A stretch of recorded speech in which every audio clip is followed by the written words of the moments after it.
Avant tout, il y a l'écorce, la peau de l'arbre, ce qu'il a mis des années à construire pour se protéger du monde. On l'enlève doucement, presque avec excuse. Et dessous, le bois est clair, presque vivant, comme si l'arbre respirait encore. Ensuite viennent les outils. Chacun a son rôle, chacun a sa voix. Ce ne sont pas des instruments, ce sont des complices. Et alors commence la partie la plus lente, la plus précieuse. Le premier coup part, net, précis, sans hésitation. Parce qu'hésiter, c'est mentir au bois. Les copeaux tombent comme des aveux.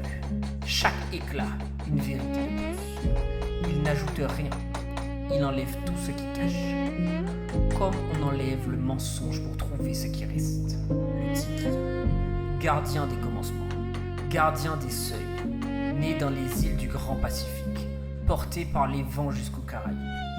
Ici, il a poussé autrement.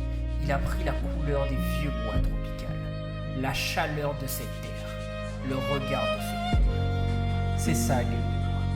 Il n'invente rien. Il écoute le bois, et il répète ce qu'il entend. Une fois la forme trouvée, il y a ce moment de grâce, le vernis, posé lentement couche après couche. Et sous chaque passage, le bois s'éveille.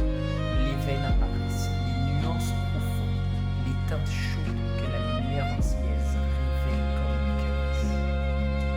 Le tiki cesse d'être du bois. Il devient matière vivante. Le voici. Il était là depuis le début, caché sous l'écorce, caché dans le bois, caché dans la patience d'un homme qui savait qu'il était là. Gueule de Bois n'a pas créé, il a libéré. Un bois, une main, une âme.